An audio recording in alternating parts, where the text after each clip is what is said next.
Everyone, I think we're going to get started now. Thanks for bearing with us whilst we were slightly delayed. So I'm really happy to be presenting today Dr. Kris Marsh to be giving a presentation about her recently published book, The Love Jones Cohort, examining the lifestyle of those single and living alone. Kris is a professor of sociology at the University of Maryland, whose general research areas are in the black middle class, demography, racial residential segregation, and education. Is that concise enough for you? That's concise enough. We're really looking forward to listening to you talk. It's going to be around 45 minutes to an hour, after which there'll be a chance to ask questions for half an hour or so. So the floor is yours. Thank you. It's such a pleasure to be here. I am so excited. It's so funny because my book is published through Cambridge University Press. And so someone asked me, I did a couple of book talks about the book, and someone asked me, like, how would you define success with the book? And so I had said, if I get to be on the Jennifer Hudson show or the Tamron Hall show, those are two black female talk show hosts in America, I feel like I have arrived. I was on the Tamron Hall show a couple of months ago. Yeah, I was there. A couple of months ago, so I was like, yes. The other thing I said was, if I could present my research at Cambridge, I will feel as if I have arrived. So you are witnessing Kris Marsh's arrival, because I am so happy to be here with you all today. So there's a couple of caveats I'm gonna put out there. So one of my dearest girlfriends, I'm gonna use profanity for illustration purposes, and they said they're recording me, so I was like, I gotta be on my best behavior because they're recording me. But one of my dearest girlfriends said, once you turn 50, you give 0 fucks. I turned 50 August 3rd, 2 years ago. I give 0 fucks. I'm going to tell you exactly what I want you to know. I'm going to leave nothing on the table. I thank God for Kendrick Lamar, because I am following the tradition of Kendrick Lamar and his Super Bowl show the other day. So with that being said, I talk fast. But here's the thing. Before 50, I probably would have said that I talk fast. After 50, I no longer say that. I'm not putting the onus solely on me. You all listen slowly. So if y'all listen a little faster, I'll slow down a little bit, we can get through this conversation easy, fast, and like with very little pain. Again, super duper excited to be here. I apologize to the faculty in the room, because this is more so a conversation to the graduate students. Raise your hand if you're a graduate student. Okay, this is more so a conversation for you all. And hopefully the faculty can glean something from it as well. I want to talk about like how I got here. And hopefully for the faculty, it will reunite you with your research, because at the end of the day, if nothing else, you can take a couple of things away from here. Kris is 50, but you can also take away that I'm really excited about the research that I do. As graduate students, I hope you find excitement in your research. As faculty, hopefully I will engage you all to get you to really be excited about the research that you do and how you carry the conversation forward. So I'm really excited to have this conversation with you. I hope you find me to be excited. I hope you find that I'm excited, but I also think we have to talk about the moment that we were in. I was talking to someone this morning, and I say, good morning, hi, happy Tuesday, whatever day it is, and people hear my American accent. And when people hear my American accent, I kind of feel like there might be a target on my back, and they're like, what the heck is going on in the US? So before I even get started, I just want to talk a little bit about where we are. Oh, hold on, I got to get my glasses out of my bag, and it's so funny because I give 0 fucks. I have not had a chance to get my eyeglasses. Y'all, I was like, I just can't. I have an eye exam like in 3 weeks. I was like, am I really gonna go to the UK without? I sure am, and I care not. Okay, so thinking about kind of like this current moment that we're in, one of the things that's really important to me is like as a professor, we have to understand that we have students that are looking to us, and in some ways we are models for them. And so I am on social media, but most of my posts like on social media right now really are talking about like self-care and find joy in the little things, whether that be a hot cup of coffee, whether or not that means like taking a walk down the street, because there are some tough times that are happening in the US. And so I want people to think about the current context that we're in. So a couple of like suggestions for you all, because here's the thing. I did a Fulbright in South Africa, and I go every year and visit my friends in South Africa, and they're like, our hearts ache for you. This was before they even had the election. And they're like, if things don't go the way you want them to do, you cannot go the way you expect them to go, you can always come back to South Africa. So the globe is feeling the implications of what's happening in the US. So at a minimum, let's just make sure that we are constantly breathing. Sometimes you just have to sit still and just do whatever you feel is right. There's no rush. Whatever you feel most comfortable doing is what you should do. Find joy in the absolute little things. You don't know how much a smile can mean, and that's mine. Here, funny story. I had Invisalign. I actually had braces as a child and didn't wear my retainers, so I had to go and pay for my own Invisaligns as an adult. I was like, y'all gonna see these Invisaligns that I done paid for. It's your choice. Whatever you decide to do is the right thing, right? So a lot of times for black Americans and black folks, it's like, okay, someone says something that's racist, sexist, homophobic, or xenophobic, and you don't know what to say. In that moment, whatever you say or whatever you do is what you were supposed to do. 9 out of 10 times, that person's going to run that back again, and you have a chance to say something to them later. So if you choose to not say anything, that's what you need to do, and just sit with that, because you will get a chance. And at the end of the day, Kris Marsh is betting on black in everything that I say and I do. My purse is by a black-owned person. I want you to take note of my shoes. I'm not sure if you can see my shoes. I will actually make sure you can see my shoes. Here's the reason why I'm telling you about my shoes. Allison Felix, does anybody study family in the room? Okay. Allison Felix was a track star in the US. When Allison Felix told Nike she was pregnant, they decreased her contract by 70%. Allison Felix actually trained in the dark, and she trained early in the morning so they wouldn't know that she was pregnant, because she knew it was going to be an issue. But when she actually told Nike she was pregnant, they decreased her contract by 70%. Allison Felix then dropped Nike and made her own shoe line. Every time you see me, you're going to see Kris Marsh rocking a pair of her shoes. I have 21 pairs of her tennis shoes. I've got about 18 of them in my suitcase today. That's why my suitcase is so incredibly heavy.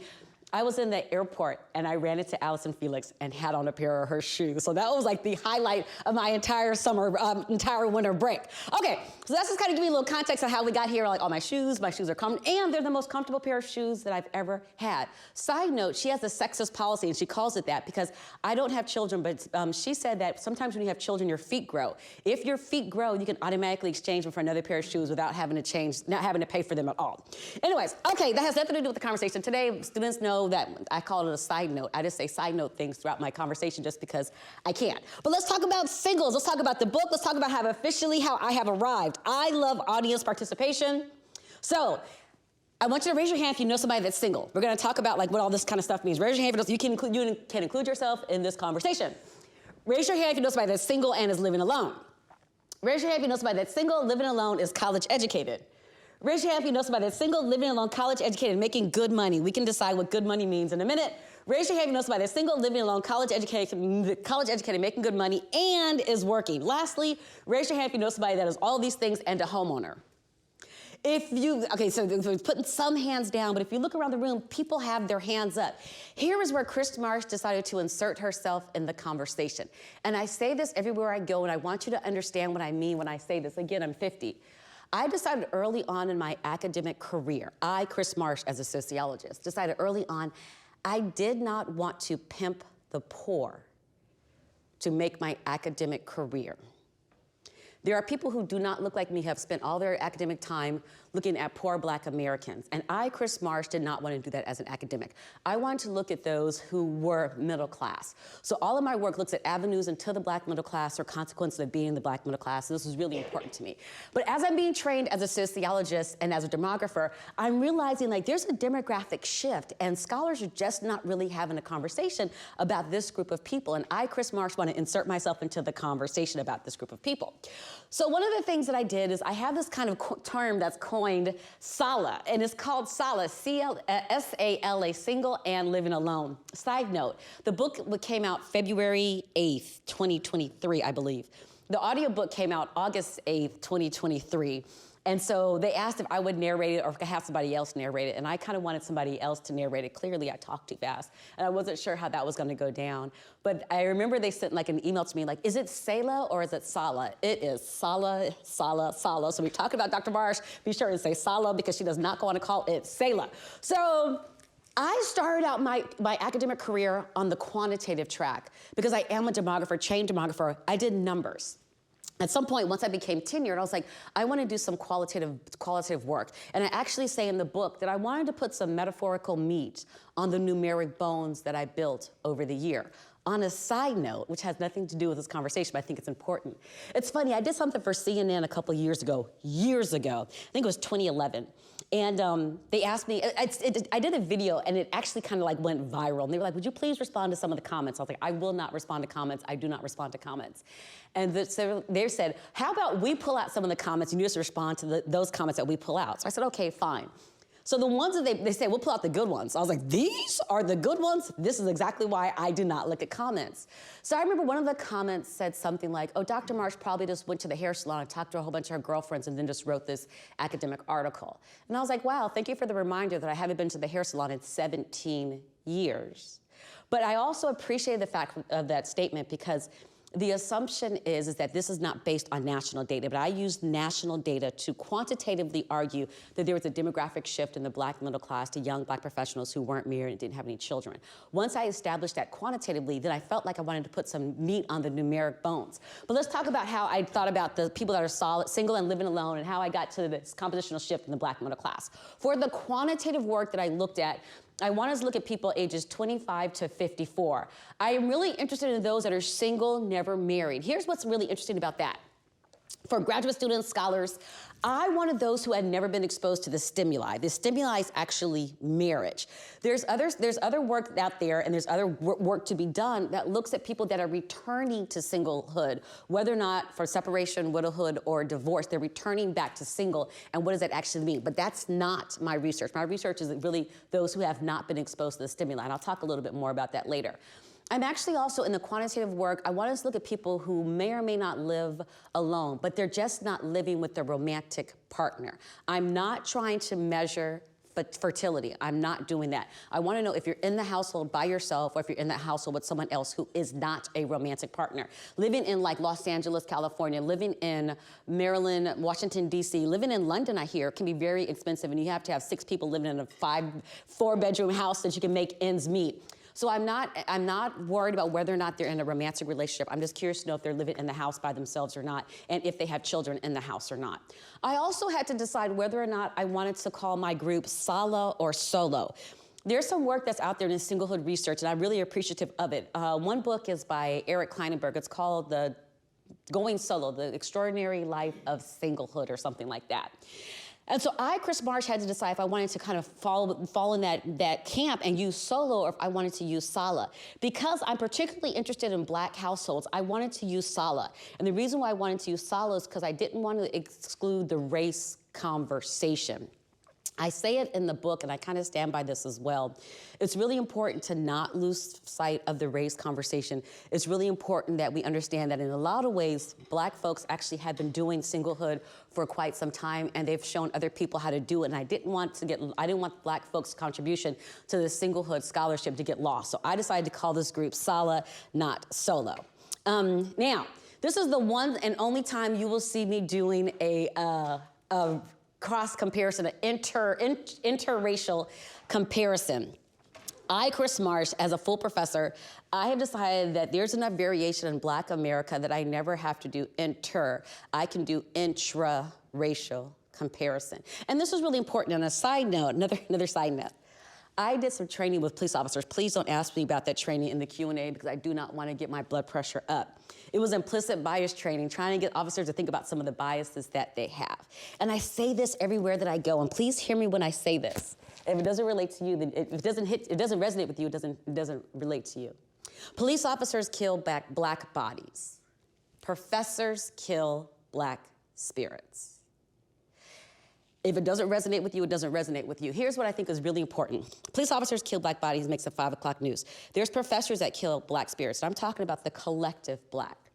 I have students that are a shell of themselves because professors tell them how they should talk, how they should write, what kind of research they should do, who they should be comparing their work to. I'm happy that I'm a full professor. The only reason why I'm still in academia is because of my students.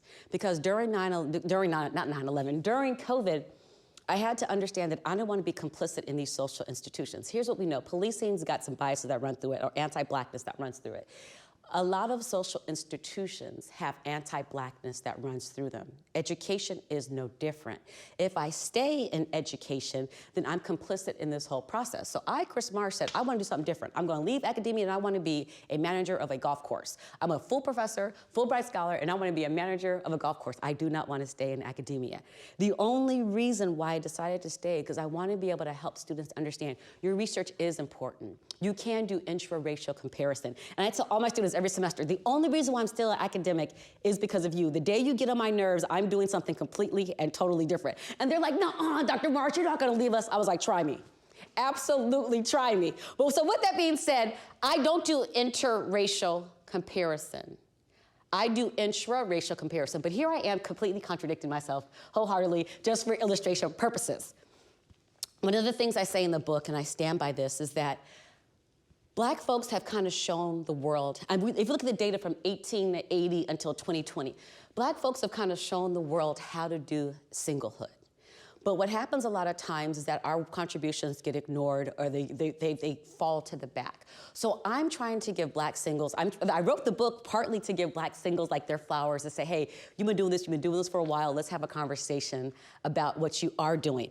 I'm also kind of tired of this conversation in the US, like why aren't professional Black women getting married? That's a deficit model. I'm like, I want to know what we are doing as single folks. I talk about Black men and women in the book, but I was really emphatic about making sure that this was only a Black intra-racial comparison in the book. On another side note, I had my contract with Cambridge for quite a while. I was like 5 or 6 years delayed getting my contract to them. And one of the things that was really important to me, and I say it in the preface of the book, my book is a politics of citation. And what I mean by that is that I'm citing Black scholars that are talking about Black families. There are some scholars who do not look like me who have made their entire career talking about Black family, and they become the expert. But for me in my house, I said, I am going to make sure that I cite Black scholars. Now, it was tricky, because Cambridge could have said one of two things. They could have either said, Dr. Marsh, you didn't cite the canonical work, so we're not publishing your book. So in other words, since I didn't cite white people talking about Black families, you're not gonna publish my work. Or they could have said, I see what you try to do right there, and I actually appreciate what you try to do. Clearly the book is published, so they appreciated what I was trying to do. The unfortunate thing about that is that it took me so long because, like, some of the scholarship you had to go to like Google, page 3, page 4, page 5, page 6. So you find these Black scholars that are making the same arguments that are of other scholars that aren't Black. They're making the exact same arguments, but they're just not the ones that are thought of as being the experts, or they're not the ones that are being published as much. Anyways, okay, so this is the one interracial comparison, because I'm trying to argue this is the group worth talking about, and we can clearly see there are racial differences between the groups. Okay. So as I'm trying to understand, like I said, I decided early on I wanted to look at the Black middle class. That was really important to me. There was this subtle argument in the Black middle class scholarship. And the argument is that we're seeing a decrease in married couple households. Since we're seeing a decrease in married couple households, we're probably also seeing a decrease in the Black middle class. And I wanted to make a slightly different argument. And my alternative argument, and I published this work in like 2007. I was arguing that there's an increase in people that are single and living alone. There's a decrease in married couple households, but there can be an increase in the Black middle class. And the way in which we see this increase in the Black middle class is this demographic shift away from married couples to young Black professionals who aren't married and don't have any children. So when we talk about middle class and we think about how we're going to define middle class, one of the things we have to think about is what are the objective measures that have been used to measure middle class? Typically, it's education, occupation, and income. And over the last 20 or 30 years, you're starting to see a lot of work around like wealth. And in America, there's a great book called Black Wealth, White Wealth by Oliver and Shapiro. And one of the things they're arguing is that, if Black middle class don't have some kind of wealth measure, when the world stops on its axis because of COVID, how do we think about their fragility and how are they able to sustain themselves? So these are kind of like the 4 major measures that are used when we're talking about Black middle class. So Kris Marsh, had to decide if I wanted to use these measures or use different kind of measures. Again, I have comparisons up there just for illustration purposes. But if we look at just black and white, and I'm keeping it black and white for simplicity purposes, we can see, if we talk about these 4 measures, we can see that there's a disparity between between blacks and whites on these 4 measures. One thing that I think is really kind of interesting is home ownership. And these rates are big. This is based on 2010 data. I have more current data in the book, and it's pretty much similar. 43% of black households, there's 43% of black that owns homes in 2010. In the book, I talk about how the home ownership rates for blacks is lower than it was before the civil rights movement, or right around the same as the civil rights movement. Now, is that because blacks simply don't save as much money as whites and don't just decide not to buy homes, or is there more of a structural conversation? I'm trying to have a structural conversation about all of this. And so for me, I said, this doesn't, because we see all these different kind of numbers, I don't think it makes sense for us to have just a middle class measure. I want to have a black middle class measure and measure blacks relative to themselves. So what I did was I looked at census data, national data, and I developed the Black Middle Class Index. Again, this is all the quantitative work that's building towards my qualitative work. So I looked at the 1% sample in 1980, 90, 2000, 2010, and it's more current data for the book. I looked at various household types within black households. I looked at household types that were 25 to 54 and then 25 to 44. I did synthetic cohort analysis, kind of aging people through time and see if singlehood was a transitional category or if there was a stable category that they persist in from one time period to the next. Again, all of this work is based race specific, so I'm looking in Black America. So if we just kind of look at the 4 variables again that I used educational attainment, just really quick for the index. I looked at all black households, 25 to 54. I looked at the head of the household, of anybody, the head of the household. If anybody in the household had a bachelor's degree or beyond, they got a 1 on the educational variable. I looked at whether or not they were owning or buying their home. If they were owning or buying their home, they got a 1 on the wealth indicator. I'm using homeownership as a proxy for wealth. I looked at occupational prestige. I calculated up the occupational prestige for everybody in the household. If the occupational prestige was above the median score, I believe you got a 1. I think that's right. And then I looked at per person income. And the reason why I looked at per person income is because I was looking at household types of various sizes. So I wanted to see how much each person in the household had to spend. So if you received a 4 on the index for the quantitative work, you would show up in my data as middle class. Here's why that's kind of important. I'm a big fan of like Aretha Franklin. So let's just say we have somebody named Aretha. Let's say she has a master's degree. Let's just say that she's a marketing executive. Let's say she makes $250,000. But let's say that she's renting a loft in downtown London. She doesn't own any assets. Aretha would not show up in my data set as middle class. It's not a value judgment, but I have to be sensitive to is what the data is suggesting. And the data is suggesting that there's a fragility in the black middle class because they don't have assets. So Aretha wouldn't show up in my data set. And I've got some pushback against that. But what's really important is that education was the variable that was hardest to load on my index. It actually wasn't homeownership. So if we use my index, we can see that blacks make up a small share of the larger black population in 1980. If we fast forward that conversation to 2010, you can see that it's still a small share, but it's a growing share and it's an important share. And so I get a lot of pushback, like, well, why don't you study the larger black community? Because there is a black middle class in spite of it all. And to understand all of Black America, we want to study both sides and so forth. Even though it's a smaller pie, I think it's an important pie, and I'll continue to study this work. Okay, so let's look at some of the work that I've done in the past. There was an article that I published in Social Forces. Side note, I finished up with graduate work and I did not have any publications. I did a postdoc at UNC Chapel Hill at the Carolina Population Center. This was the first article I ever put out for publication, and I got a conditional accept first time out. It has never happened again. I felt like a superstar. I was like, I am fire, and it has never ever happened again, ever. I've tried. But here's the point. I want you to pay attention to the white bars and the black bars. Here's something that we notice. White bars are the married couple households, and the black bars are those that are single and living alone. And if we look through time, we look at the percent distribution of black households, we can start to see that there is this demographic shift. Married couple households are decreasing, and single and living alone households are increasing. If we were to look at it a different way, this is just those that are single and living alone. They're also known as the Love Jones Cohort. In a second, I'll tell you what that means. We look at the data from 1980 into 2014. We can see that there's an increase in this group. If we juxtapose this with married couple households, we can see that there's a trend a downward trend for married couple households and an upward trend for those that are single and living alone. The question is, over here at some point, is there going to be a convergence? We see like a married couple, people that are single and living alone becoming the largest household type in the black middle class. Here's an interesting question that relates to this kind of graph, or something for us to think about. And my data is pretty clear. The largest household type in the Black middle class, the way in which I'm defining it, are still married couple households. The second largest household type in the Black middle class are those that are single and living alone.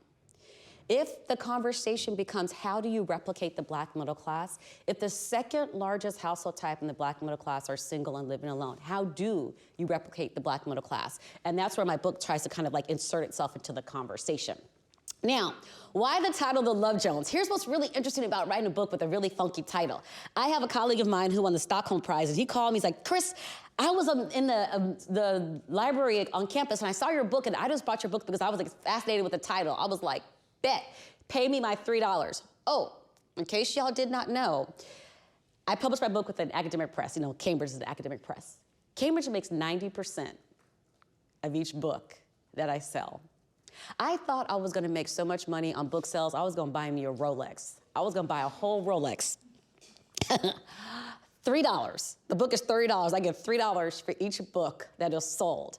I'm now looking at iWatches, or I'm now looking at Swatch watches. Some of y'all don't even know what a Swatch watch is. So I'm happy that somebody saw my title and thought it was interesting and just bought the book so I can get $3. I'm $3 closer to a Rolex. Okay, so let's harken back to the U.S. for a second now. If we were to think about, this is an audience participation question, if we were to think about the quintessential Black middle class or upper Black middle class family on television, is there somebody that you all can think about? Like the Cosbys on the Huxtables on the Cosby Show, right? The Cosbys on the Huxtables on the Cosby Show. Quintessential Black middle class family, the heteronormative mother, father, 2.5 children, black picket fence. But then we started to see Love Jones. Love Jones was a movie that came out about 26, might be 27 years ago, where we started to see this demographic shift away from married couples to young Black professionals who weren't married and didn't have any children.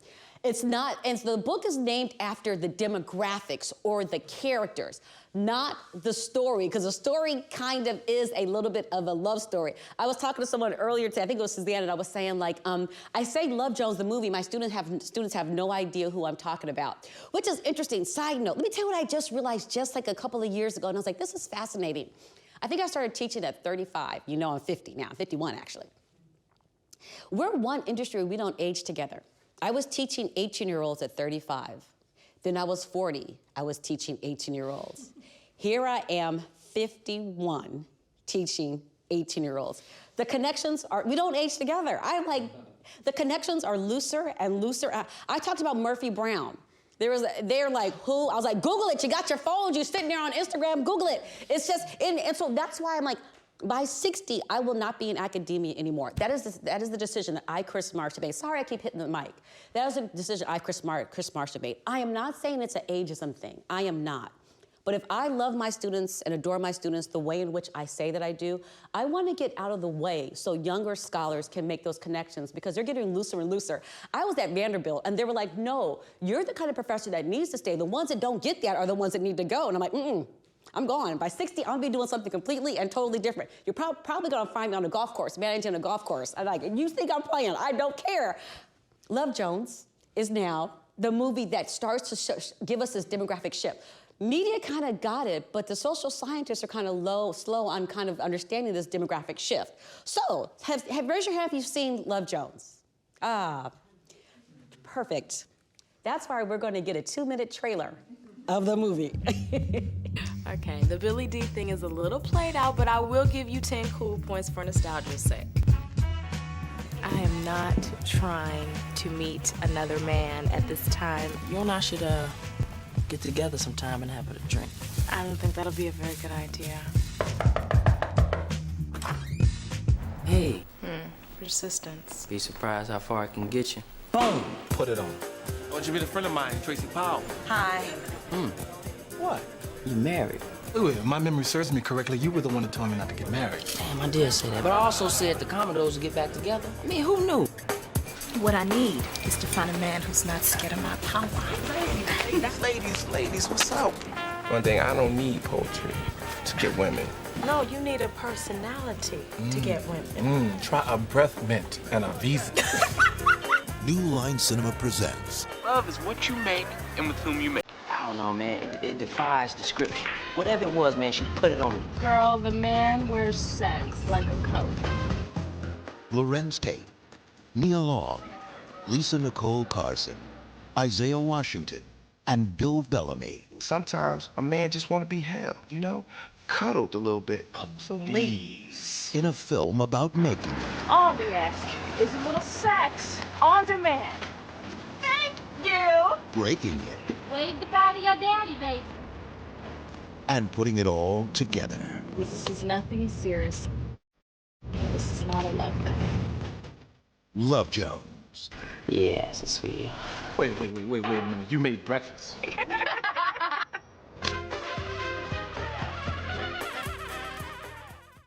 Let me tell you why I really appreciate being able to show a trailer. I've presented this research multiple universities throughout the country. I remember there was one in particular, and I won't say where it was, but it was so funny because like the tradition was that the faculty kind of sat in the front and the students kind of sat in the back. And so I saw some black students in the back, and they kind of were shaking their head like, I can't believe we were watching Love Jones in a professional presentation. And the faculty in the front had no idea. They were like, what is going on right now? And so for me, it's like, it's important the way in which we talk about research, but I think it's important that people also feel comfortable, they feel seen, and they feel like it's important. Sometimes we make our stuff is so inaccessible. I have a colleague of mine, girlfriend of mine, she has a book published with Cambridge. Her book came out the month after mine. And so she's doing Conway Poisson distribution. And so I was like, well, tell me about your book. She's like, you wouldn't understand it. I was like, that's a you problem. That's not a me problem. I was like, I don't care if everybody knows anything about black middle class. You're gonna have an idea of like what I'm talking about and how it's accessible. Whether or not you like it or appreciate it, at least it's accessible and you understand what I'm talking about. We're dear friends, but I did tell her it was absolutely her problem. I'm so happy to be here. It is Black History Month in America. I don't know how much longer it's gonna be Black History Month in America, so I gotta give you, so I'm like, ooh, I'm here for the conversation. It's also Valentine's Day month too. We're gonna come back full circle to that.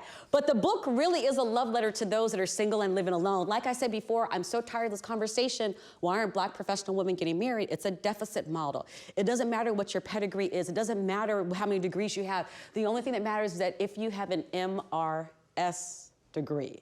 And so I wanted to have a different conversation. I wanted to know, what are singles doing? Again, getting back to that point I made earlier, if the second largest household type of the black middle class are single and living alone, how are they going to reproduce themselves? It's a really interesting conversation because I wanted to have a conversation about like wealth and like, are they acquiring wealth? When do they decide to acquire wealth? And more importantly, who are they bequeathing their wealth to?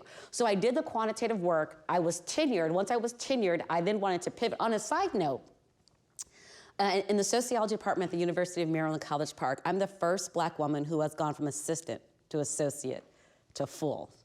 I should not be the first black woman anything in 2024, but I am. And to celebrate, I went to Rodeo Drive and bought me an overpriced Gucci purse. I did not bring her with me, but I will send you pictures or you can find her online.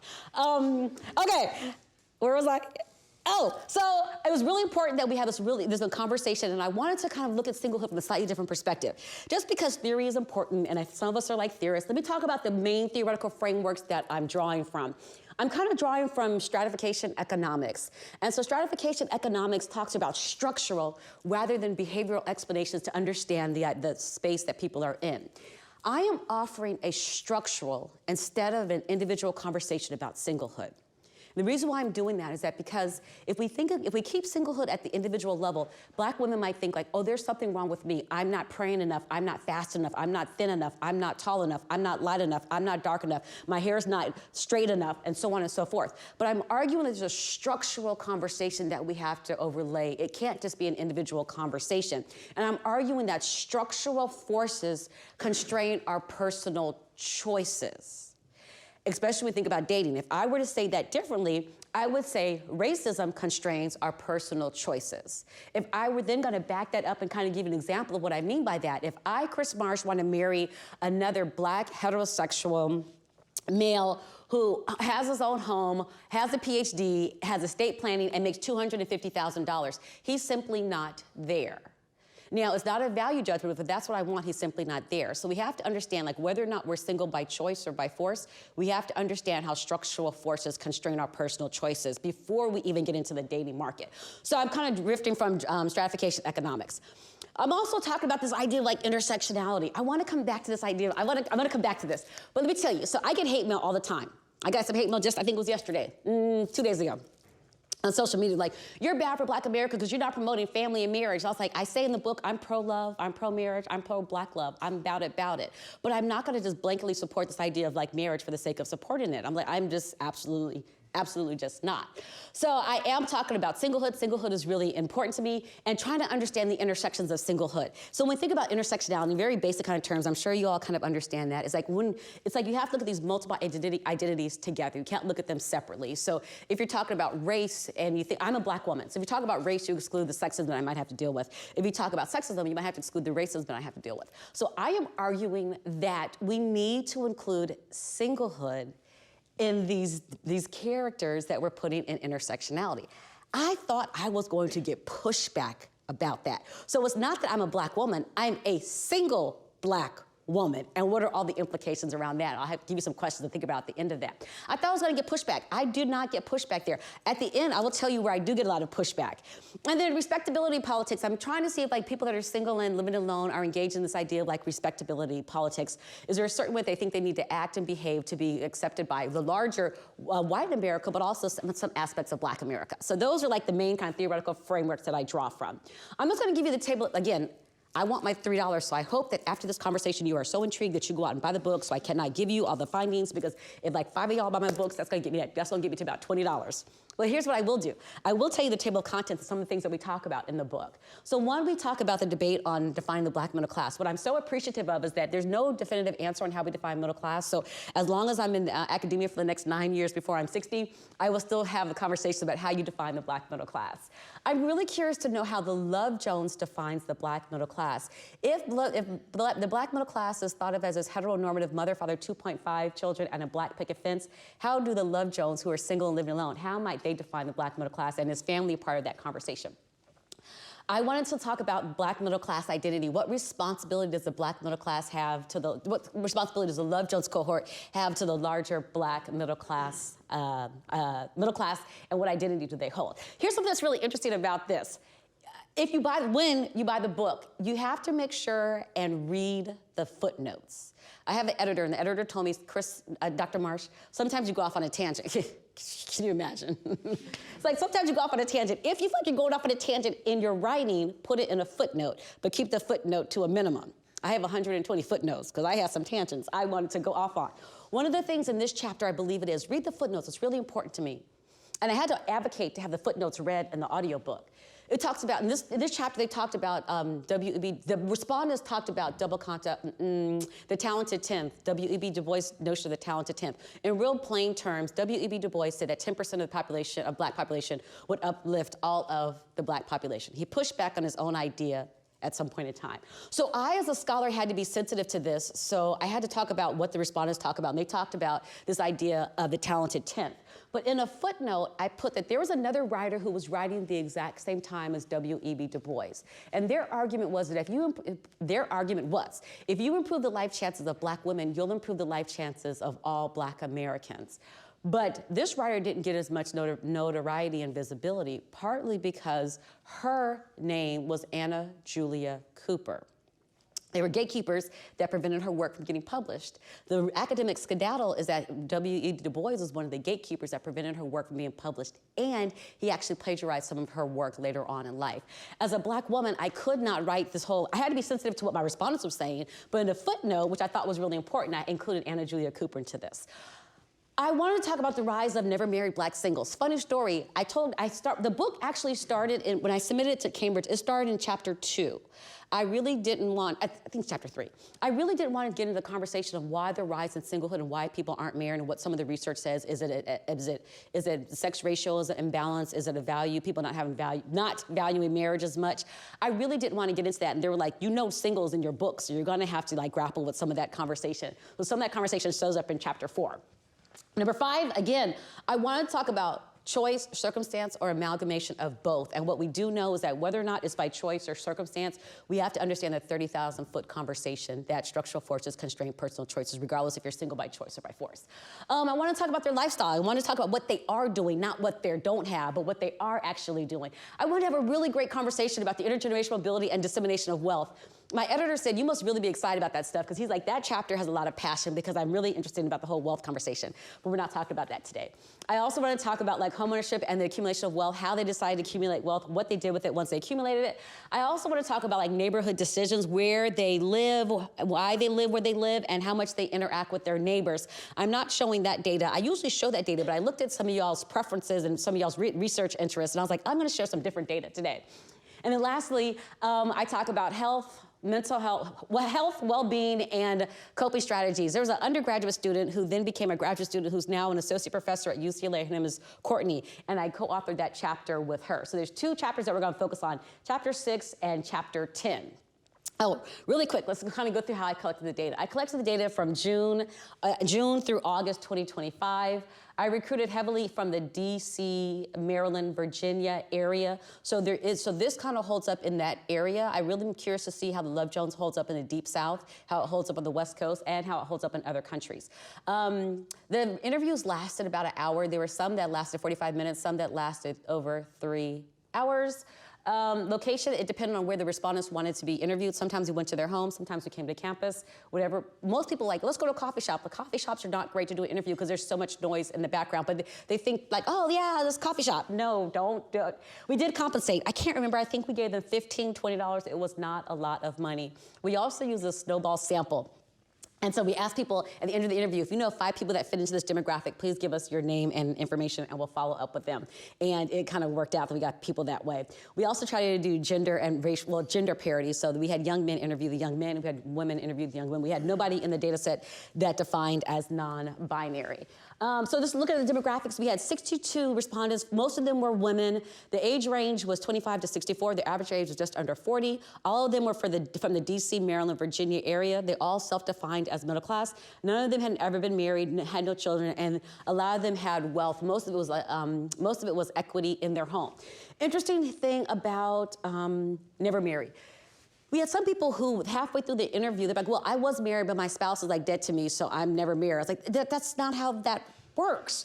Or they say, well, I have children, they're money-grubbing leeches, so they're not gonna get anything if something happens to me. But I was like, but you have the choice to decide that you're not gonna give it to your children. No, I want people who have never been married, don't have any children, who have assets. Who are you gonna transfer your asset to? So there was also, on a side note, real quick, side note, we actually interviewed 75 people.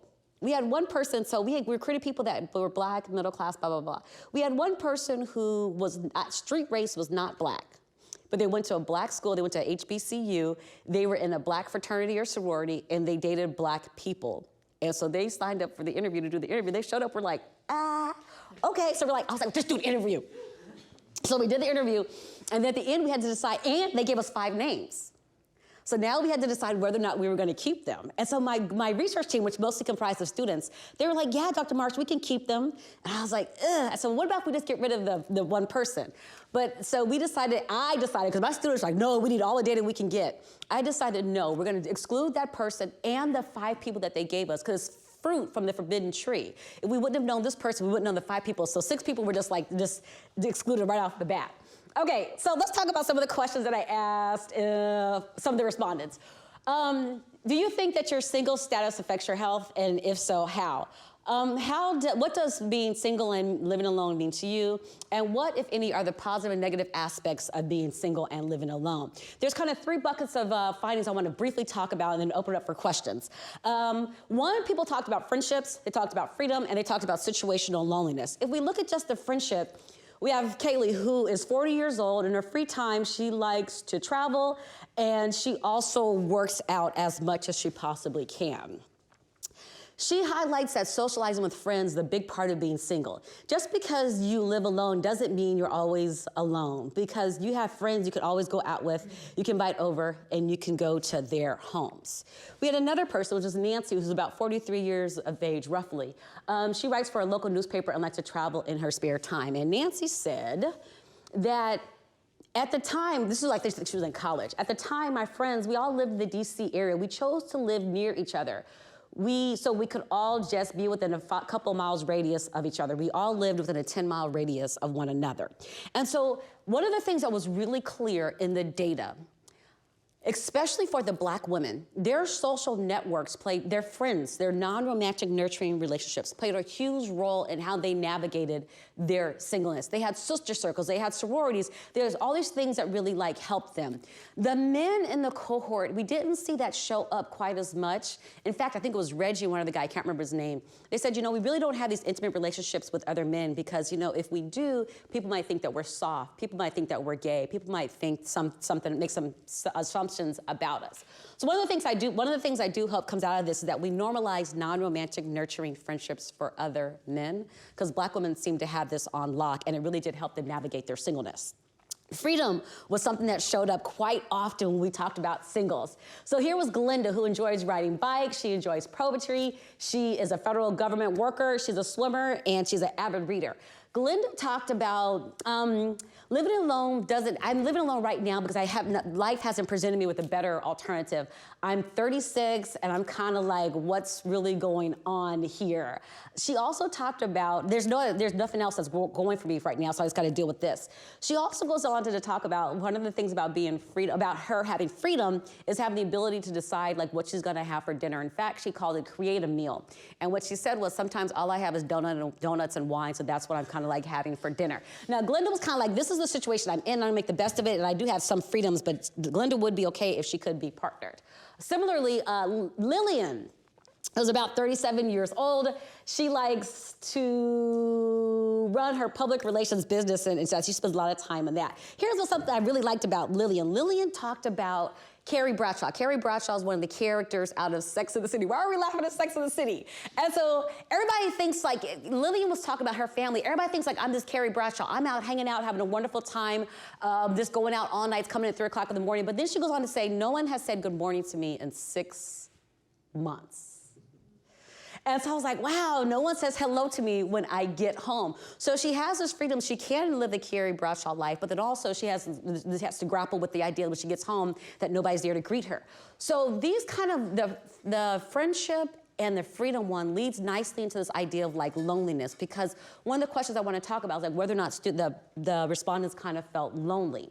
And what I kind of noticed is like there was this idea of like situational loneliness. So these respondents were not crawled up in the fetal position, covers over their head, not coming out of the room for like 6 months or 6 weeks at a time. They had situational loneliness. And situational loneliness is kind of thinking about this small kind of space and time where you're lonely, possibly around Valentine's Day, which is actually later on this week, and or like on New Year's Eve. Everybody's supposed to have somebody to kiss on New Year's Eve, and these single folks didn't have anybody to kiss.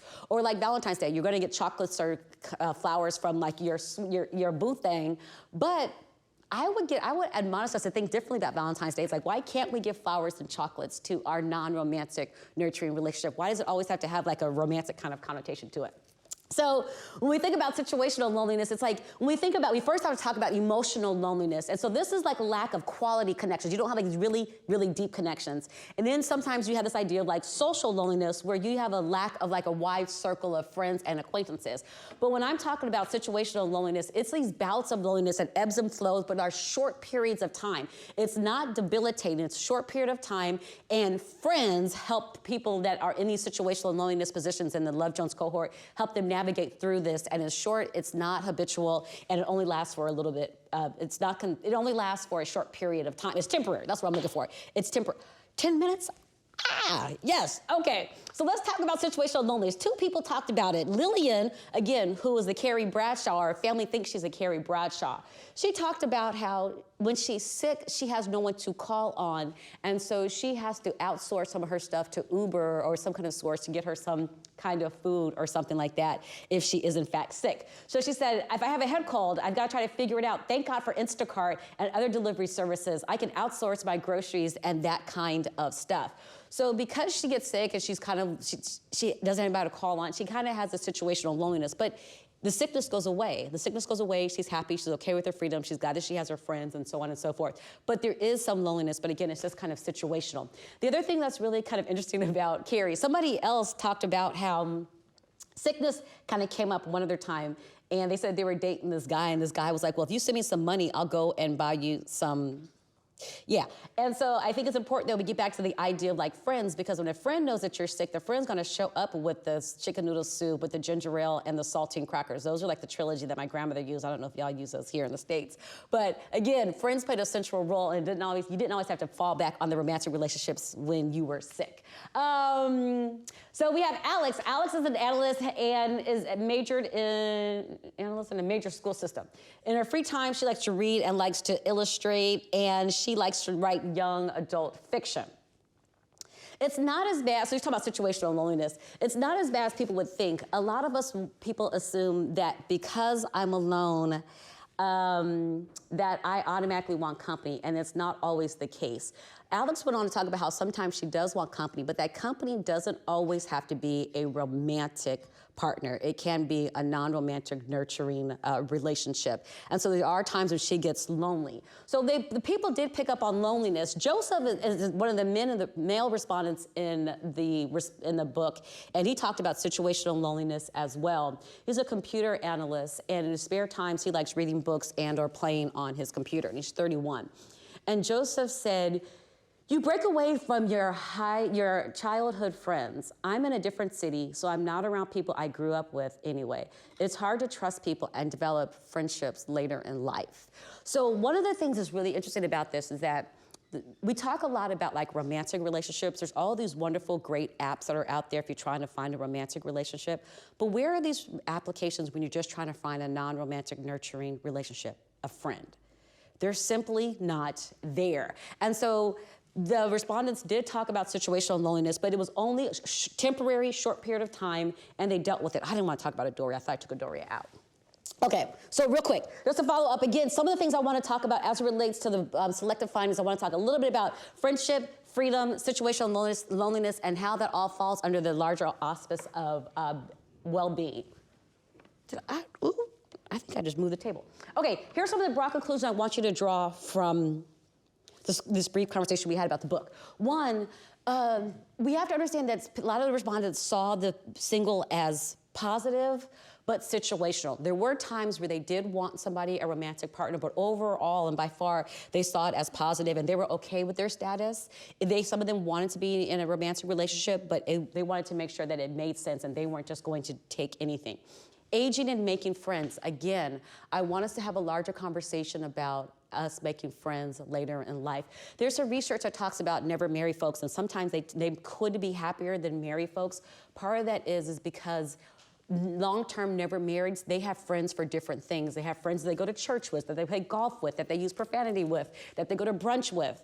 Married folks tend to put all of their eggs in the marriage basket, and then when they find themselves returning back to singlehood, they haven't navigated and nurtured their non-romantic friendships, and so they really just don't know how to make friends later in life. So it's a constant conversation. Get yourself some play dates. Is it choice or circumstance? It really is an amalgamation of both, but regardless of its choice or circumstance, let's not lose focus of the larger conversation about structural forces and how that constrains personal choices. Really quick, here's where I told you I get a lot of pushback. I said there's the intersectionality part and singlehood, I don't get the pushback. But I do get pushback, because one of the things I'm arguing in the book is that in the States, especially like we use like the Census Bureau, which is kind of like the gold standard in the US, when we think about a family is someone that you're related to by blood, marriage, or adoption. So I, Kris Marsh, am single and living alone, so I don't show up in the census data as a family. I show up in the census data as a household, not as a family. Let me tell you why that's highly problematic for me. If you buy my argument that structural forces constrain personal choices, and then you don't let me call myself a family, you're discriminating against me in plain sight.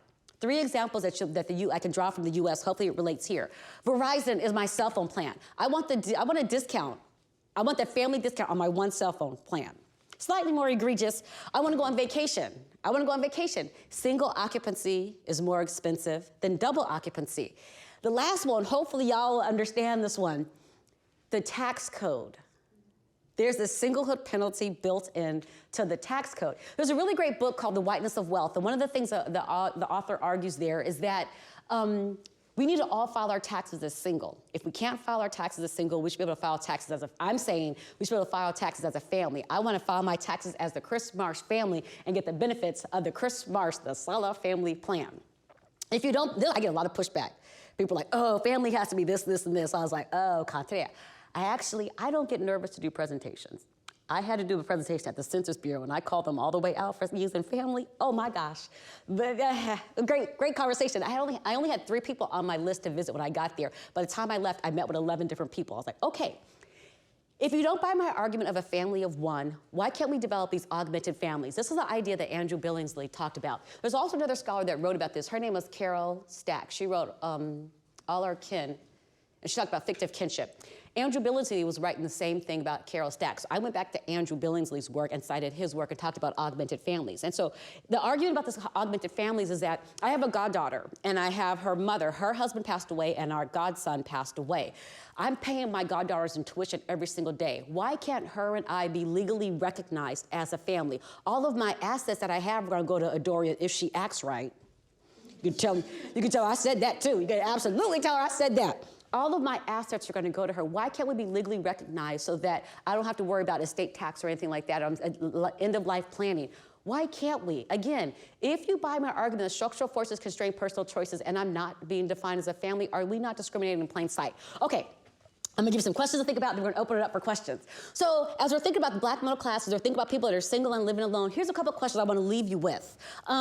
First, is it elitist to ask the Love Jones cohort, why are you single and child-free? If the question is based on the premise that having a spouse and children is the ultimate measure of success, then my answer is yes. Number 2, is it demeaning to ask the Love Jones cohort, why are you single and child-free? If in asking your question, the onus is placed solely at the boots of the cohort without considering structural forces and/or agentic individual choice and preference, then my answer is yes. Number 3, is it insensitive to ask the Love Jones cohort, why are you single and child-free? If in asking your question, all other life accomplishments are ignored and/or it's assumed that this status is purely due to choice rather than out of necessity or circumstance, then my answer is yes. Is it discriminatory to ask the Love Jones cohort, why are you single and child-free? One of the things I say in the book, and I stand by this, after reading the book, I hope you're just as likely to ask somebody, why are you married, as we are to ask somebody why we single, right? Because the respondents talked a lot about, like during the holidays, they had to get their narrative together for the family for why they're single. Everybody's gonna be getting their narrative together. So we wanna ask married folks, why are you married? So, if comparable questions are not asked of married couples, such as why are you married with children, and/or questions assume that the dating practices and the sex lives of the cohort should be open to public consumption while the discussion of the marital bed is taboo, then my answer is yes. Number 6, is it problematic to be uninformed on how structural forces shape individual behavior before asking the Love Jones cohort, why are you single and child-free? If the question is based on the assumption that singlehood is solely due to some form of personality deficit rather than individual choice, without any regard to structural impediments, then my answer is yes. And lastly, is it provoking attention within the black middle class to ask the Love Jones cohort, why are you child-free and single? If the assumption underlying your question is that only a certain household type is acceptable when it comes to membership of the black middle class or being a valued member of society more generally, then my answer is a resounding yes. 2 quick things. Here's my information. I would not give it to you if I didn't expect to use it. You can catch my social media. Here's my cell phone number for any graduate student that needs help. Sometimes you just want an ally that's outside of your department. I would not give my cell phone number if I did not expect you to use it. You can follow me. You can contact me. I'm here for anything, any kind of conversation. I'm here for my students. And here's what I say. Once a Dr. Marsh student, always a Dr. Marsh student. If you sat through an hour presentation, listened to my fast talking self, you now fall under the once a Dr. Marsh student, always a Dr. Marsh student. If there's anything I can do for you, I am here for you. Understand, I am only here for the graduate students and you faculty people in the room. Here's what was gonna be the original cover of my book. I usually always have my book, but I was wearing my black-owned purse. I didn't bring my book. Anyways, it's a quilt. I go back to the beginning, I'll show you. But this is gonna be the cover. I was gonna try to make this person kind of androgynous, but I was in Chickamauga, Georgia. This guy that I was dating, his grandmother died. We were cleaning up her house. I opened up this closet, and the first thing that fell out was this Ebony magazine. If you remember, I told you I turned 50 August 3rd, 1973. This is August 1973. This was going to be the cover of my book, How Is So Ever. I was already like 5 years behind on the contract, and so I said, I cannot wait, it kind of get copyrights from Ebony, and that was gonna take too long. So I was like, I'm not gonna do that as the cover of my book. So the cover of my book is actually a quilt, and I think it makes sense because we have to think about how friendships play a huge role in the idea of like singlehood. The other thing that I did though, there were so many like really cute like illustrations. Ideally, I wanted to have like a black woman like with a big afro, big, you know, big lips, real full hips, like sitting down at a coffee shop and then like doing yoga, and then maybe a black man like, you know, reading a book. One of the things that was important to me, I looked at all the illustrators of the illustrations that I wanted to put on the book, and none of them were black. And so I said, in good conscience, I could not. So there was a black woman in DC who would bring young kids to her house to teach them how to quilt. So I decided to put the quilt up there as the cover of the book. So one of the things I said, you know, we have to talk about how we make friends later in life. I'm happy to say that I'm here for the entire week.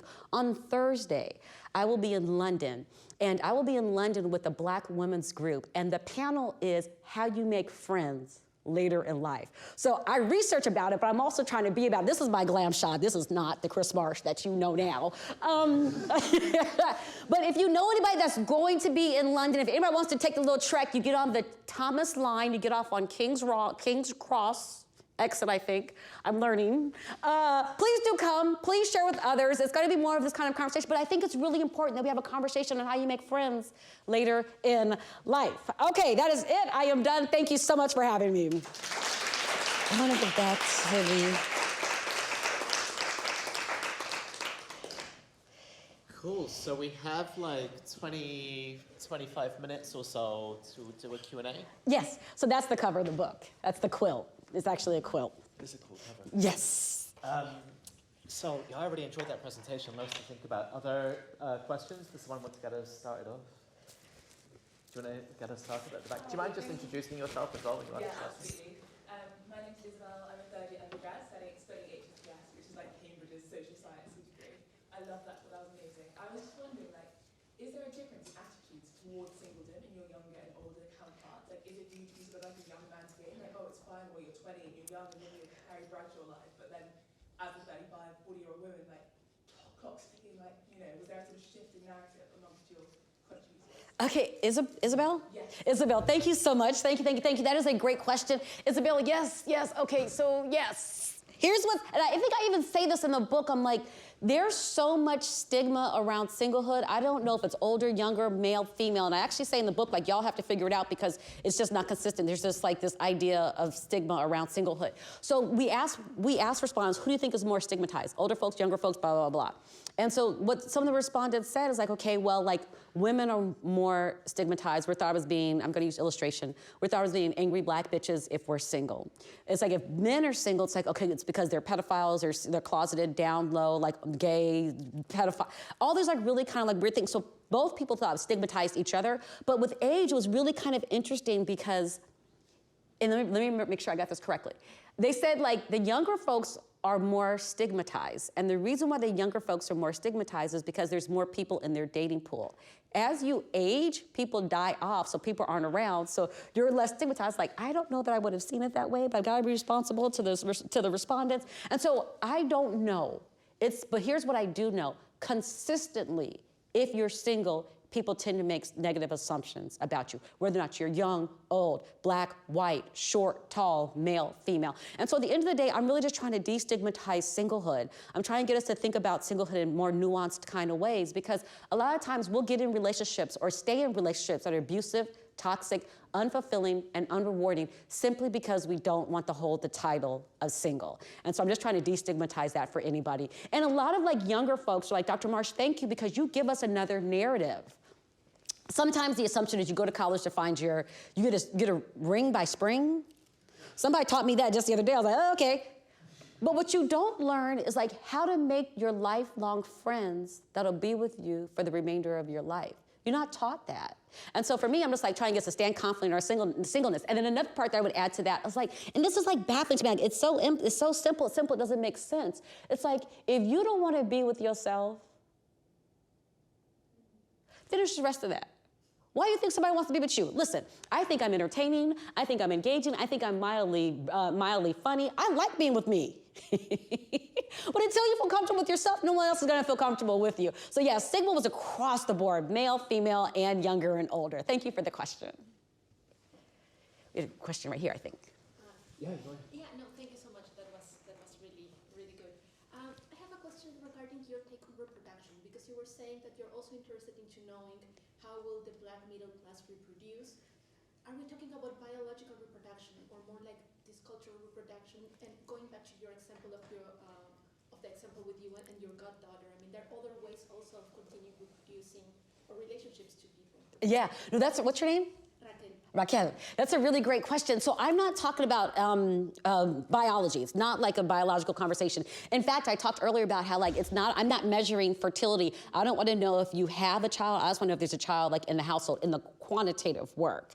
But I'm really just curious to know if you have a child and what that actually means. But I want to know, how is the Black middle class going to reproduce itself, socially? Here's what we know. We know that class status is typically transferred from parent to child. So you bequeath your assets. So if the second largest household type don't have any children, how is the Black middle class going to sustain itself as a demographic group? And that gets back to the conversation I was having with my goddaughter, Adoria, and her mother, Shalisa. I'm like, I could give all of my assets to a cat, which I don't have one, but I could buy a cat and give it to my cat, right? But why can I not set up something in place so that Adoria is taken care of? So it's not this, and I talk about in the book, it's not this kind of straight line bequeathing. It's kind of, I think I'm drawing from the assimilation literature. It's not straight line assimilation or straight line bequeathing. It's actually kind of segmented. And I'm going we're taking different routes to make sure that I pass my assets on to different aspects of the younger generation so that they can help reproduce the Black middle class. But it's just not straight line, and that's important. And that's why I wanted to pick up that conversation. It's one thing to talk about it quantitatively, that we know they're the second largest household type,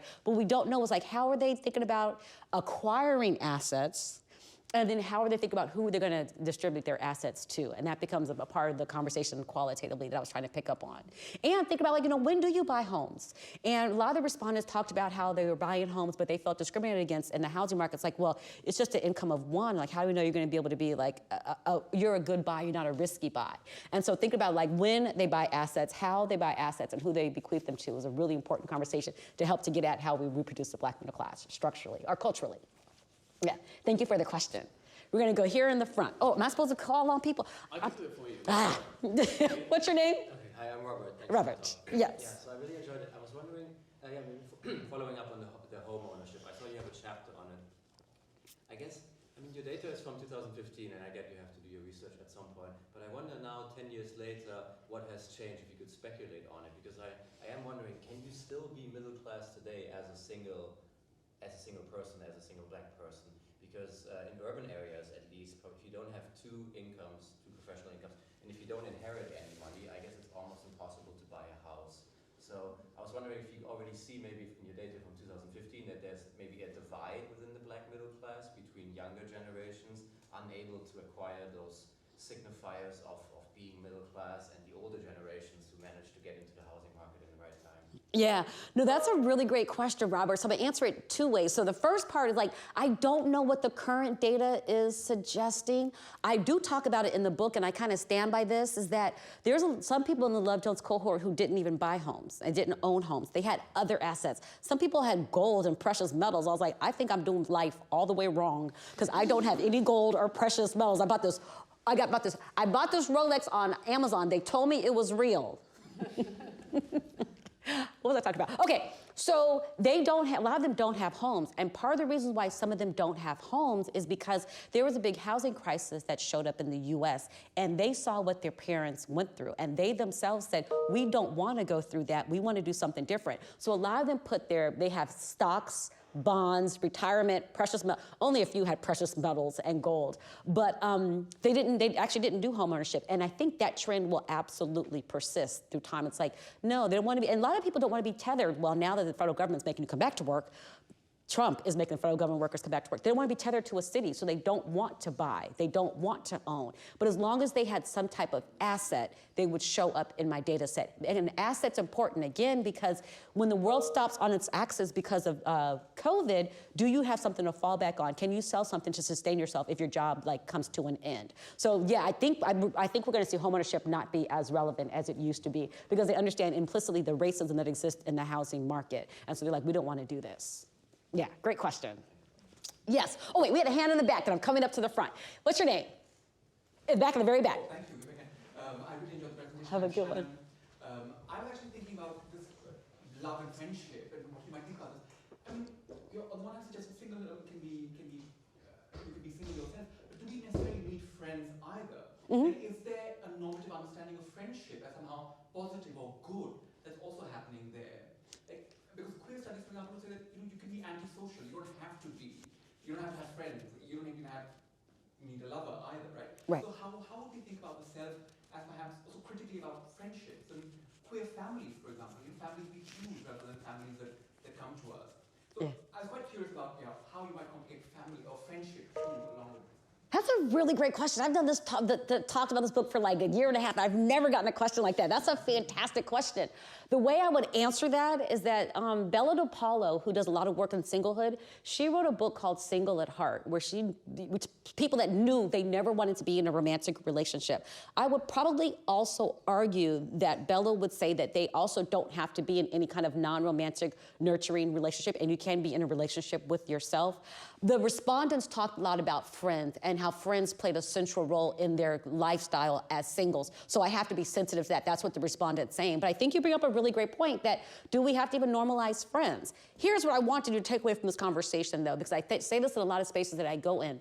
I don't care what black women do. Stop policing black women. You tell us we need to marry up, we need to marry down, we need to do this and we do that. I don't care what you do. If you decide to have friends, great. If you decide not to have friends, great. I'm not trying to police anybody, but what I do have to do is be sensitive to what the respondents are talking about. And for them, friends were like a central part of the conversation. Yeah, that's a great question, though. I'm probably going to use that. I will give you credit. There was, as people are talking about, think about their questions, there was a really great question I got in Cambridge, and this is what I said. I will give you credit the first 3 times, and then I'm taking it for myself afterwards. I'm kidding. You had your hand up. What's your name? Thank you. I'm Isabel. Isabel. Yeah. Is there? There's another. Okay, I was like, wait a minute. I'm not really good with names. Isabel 1 and Isabel 1 and Isabel 2. Yes. Thank you. I think my question centered around the idea of responsibility. I'm wondering how your respondents, responsibility towards family, moving away from family and then living alone, and how people navigated that shift. I guess the DMV is an interesting area because some people might have moved there for work, but also people might still be living near to their families, their biological families or their families of origin. So I wonder if you could reflect on how your respondents talked about that relationship and any responsibility they might feel toward family in being, if there is a difference in their everyday lives and the everyday lives of their family members, and whether there's a sense of responsibility there.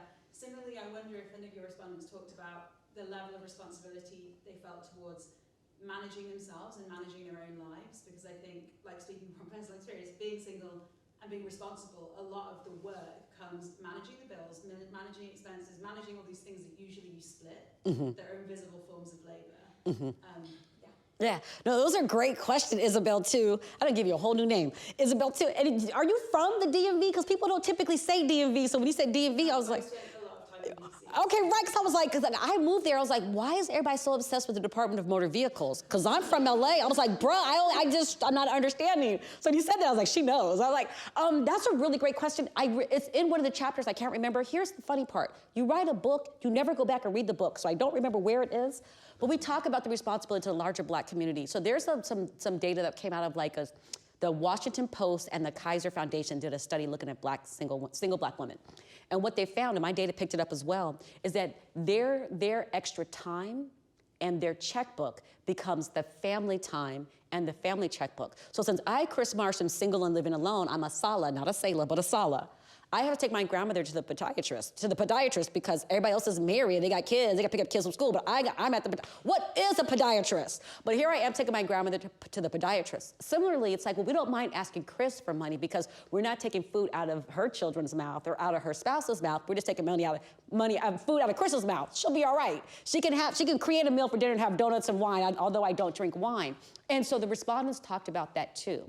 They talked about how their time and their checkbook becomes the extended time and checkbook. But then we also talked about how they have to take care of themselves first before they can give any kind of time and money to the extended family.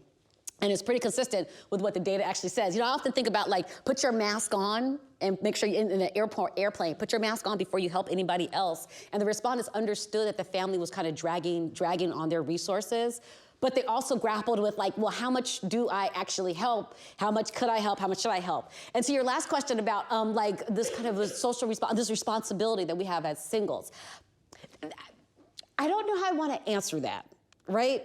And the reason why I say that is because I often think about like people think like marriage is the panacea. If I can just get married, it'll change all my ills. No, so I think about it like this. If you got two broke people, you got two people that are in debt, you now get married, you got double the debt, right? Or you got double the brokenness, right?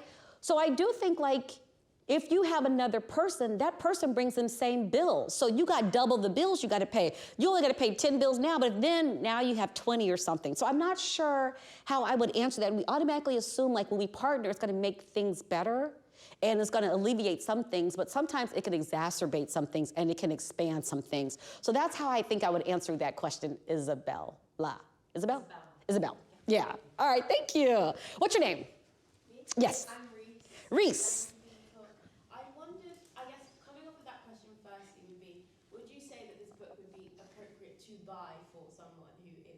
Wait. It's important to buy, period. Okay. Full stop. Okay, but now. Specifically, like to give to someone. Like I'm going to read it, but I'm not in a position where that's potentially my reality. So that was my first question. Mm-hmm. And then my second question, I wonder was, did any of your respondents speak to kind of using like dating apps, etc., and like mediated intimacy and how that sort of worked with Reese. Reese. Okay, thank you for the question. So seriously, like, please do buy the book. It took me 7 years to write it. I collected the data in 2015, and then I started doing police training about biases.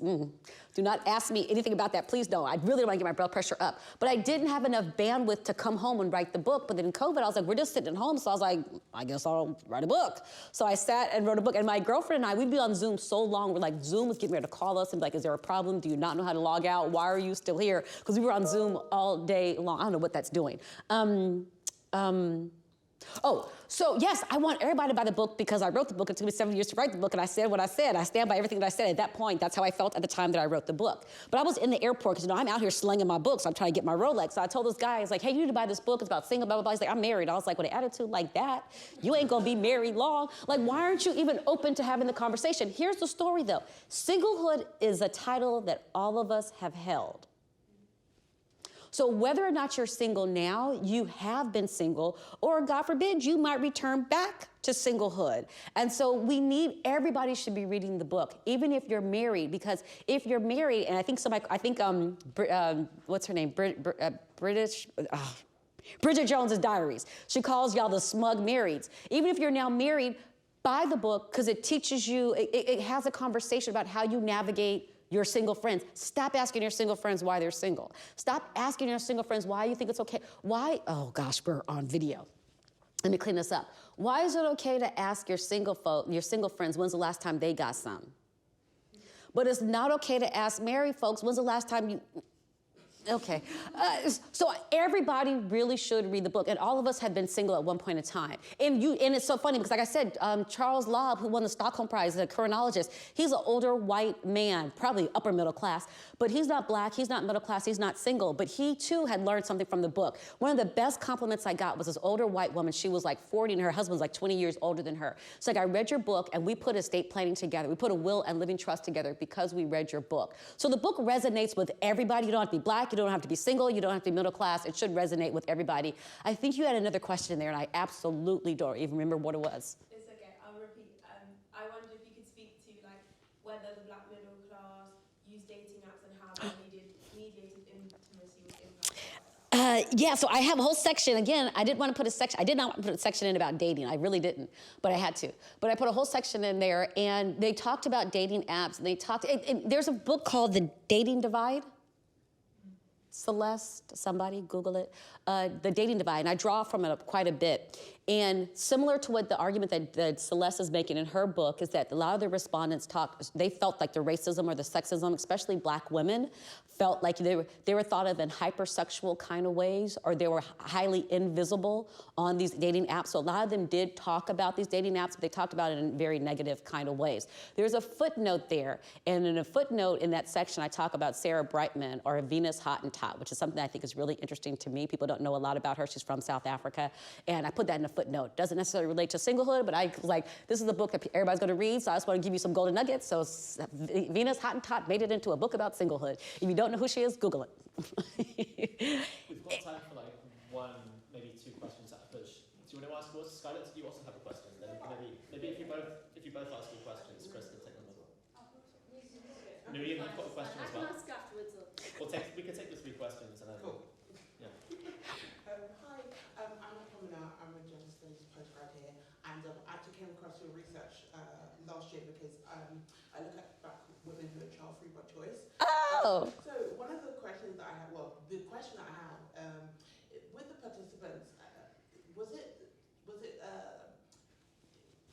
really explicit that they were child-free by choice, or is that something that could potentially shift in future? I'm just quite curious if that was one of the interview questions. That's a really great question. I'm trying to remember. Why don't we just take the three questions together and then you can just answer them one. I'm gonna try my best to remember. I told y'all I'm 50, 51. Shoot. Like, okay, child-free. Okay, that's explicit. No.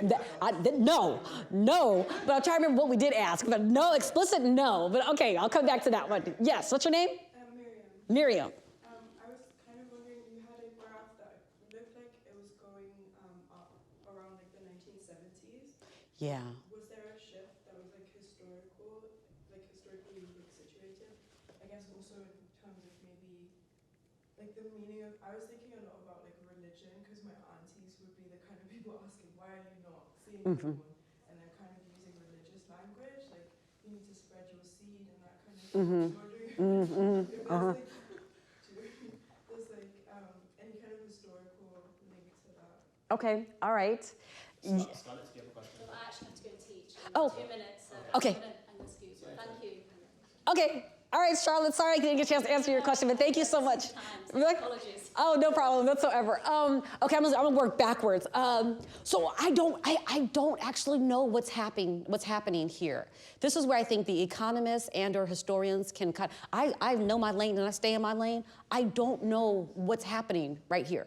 I can hypothesize, I can theorize. I really just don't know what's happening right there. But this is when we start to really see a shift, and we see like Black people start to take off. So I just don't know. And I do welcome conversation from historians and/or economists that might be able to give me some better conversation around that. I don't know how to answer that part.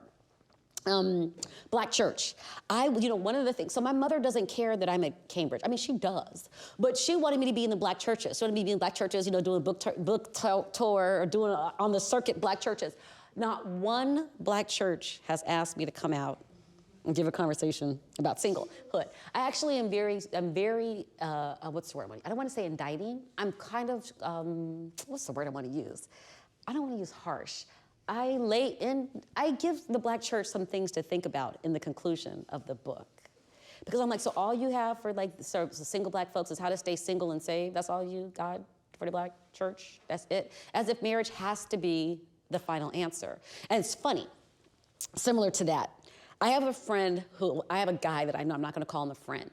And he always says, like, I like light-skinned women, I like light-skinned women, I like light-skinned women. So one day he said it, he's like, I like light-skinned women. And I said, no, you don't. And I gave a really long pregnant pause. I said, I would appreciate you and I respect you so much more if you were to say, I've been conditioned from a very young age to think closer to white is right. I could appreciate that. But you're just saying your preference structure is lighter skin. I was like, you didn't even thought about how like you've been conditioned. Similarly, and I am pro-marriage. I think marriage is a beautiful thing. I was like, why do you want to be married? It's a simple question, but it's got a lot of implications. And I think we've been conditioned from a very young age that we're supposed to be married, we're supposed to have children, we're supposed to do this, we're supposed to do that. So I'm admonishing people to think about why exactly do you want to be married? And so the Black church, automatically the default is to be married. And so I think that because I criticize them a bit, Black churches have absolutely not invited me out to have those conversations. But I think all social institutions, we privilege marriage and partnering. And singles are thought of as other than, and we just don't even think about that. I don't know how Cambridge works, but universities in the US, and I have labored for the University of Maryland for almost 17 years. They might get 20 out of me unless my students get on my nerves. There's tuition remission. I don't have any children. So nobody else gets to go to the University of Maryland for free because I don't have children. I'm gonna find some little kid on the side of the road like, yo, listen, I need to put your name on. But why? I have given you 17 years. I can't give my tuition remission to somebody. Same thing with Social Security in the US, it goes to your spouse. If something happens to me, who does it go to? These are the institutions that are like catered to be partnered, married, and having children. And I'm just trying to get us to think more critically about how we just ignore singles from the entire conversation. No, I did not explicitly ask. I'm thinking what the question was, and I don't remember what the question was. No, I remember your question. I don't remember what we asked in our interview protocol. I don't remember. Yeah, I know we did ask if they'd be open to adoption, freezing their eggs, and something else. Funny story, the men really weren't open to adoption, but the women were. And freezing the eggs, one of the women in the book talked about, she's like, so I can either free my eggs for $10,000 or I can just pay $10,000 worth of school debt, because Black folks have debt. That's part of the conversation with being Black and middle class. She was like, I'm gonna go ahead and give $10,000 to the school debt and just hook up with some dude and get some tequila and just buy a $5 bottle of tequila. I was like, okay, well, you do you. But I do have a section that talks about some of the women in particular who were happy with being child-free, didn't want children, weren't interested in having children, but there were some that wanted it, it just didn't happen for them. Okay. Yeah, but I don't think we explicitly asked that question. Yes, it is 2 o'clock. Wow! Should we all give her a round of applause?